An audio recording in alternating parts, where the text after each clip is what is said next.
It's a story of a school with a class of students that no teacher had been able to handle. 2 or 3 teachers had been run off from the school in 1 year by these unruly students, and a young man just out of college heard about the class and applied to teach at the school. The principal asked the young man, "Do you know what you're asking for? No one else has been able to handle these students, and you're just asking for a terrible beating." After a few moments of silent prayer, the young man looked at the principal and said, "Sir, with your consent, I accept the challenge. Please just give me a trial basis." The next morning, the young man stood before the class and he said to them, "Young people, I've come here today to conduct school, but I realize I can't do it by yourself. I must have your help." One big boy, they called him Big Tom, in the back of the room whispered to his buddies, "I won't need any help. I can take this guy down all by myself." The young teacher told the class that if they were to have school, there would have to be some rules to go by. But he also added that he would allow the students to make up the rules and then he would list them on the blackboard. This was certainly different, the students thought.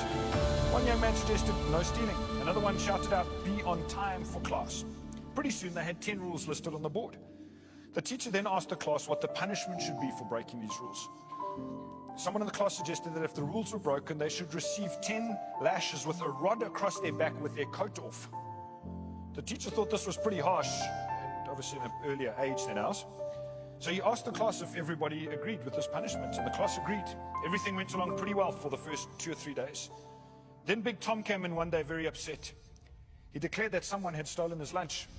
After they investigated, they came to the conclusion that little Timmy had stolen the lunch. Little Timmy admitted that he had indeed taken this lunch, and so the teacher asked him, "Do you know the punishment?" And little Timmy nodded that he did. He said, "I'm going to have to ask you to take off your coat." And Timmy said to the teacher, "I'm guilty and I'm willing to take my punishment, but please don't make me take off my coat." The teacher says, "Well, these are the rules," and everybody agreed to abide by them.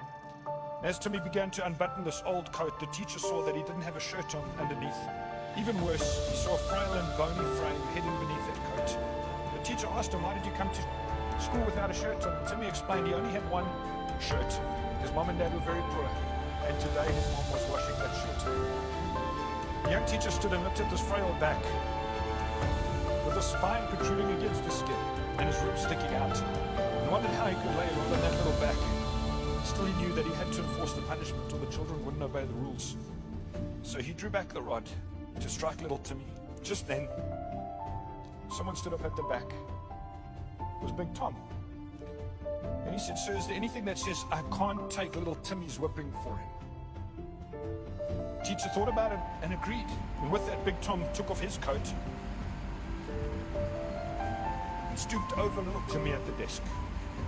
Hesitatingly, the teacher began to put that rod on Tom's big back. But for some strange reason, after only a few licks, that rod just broke in half.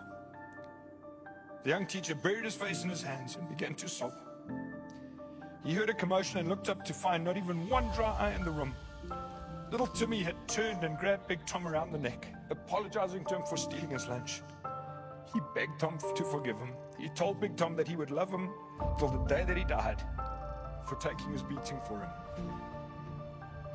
I think part of the reason that this story means so much to me is that in the spiritual sense, I am the little Timmy.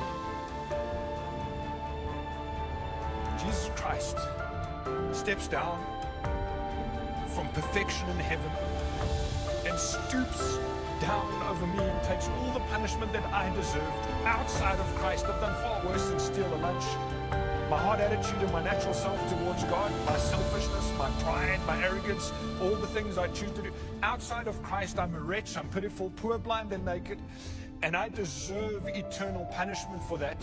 And Jesus Christ, because of his amazing grace, takes the beating on my behalf. I don't think all eternity will be enough to thank him.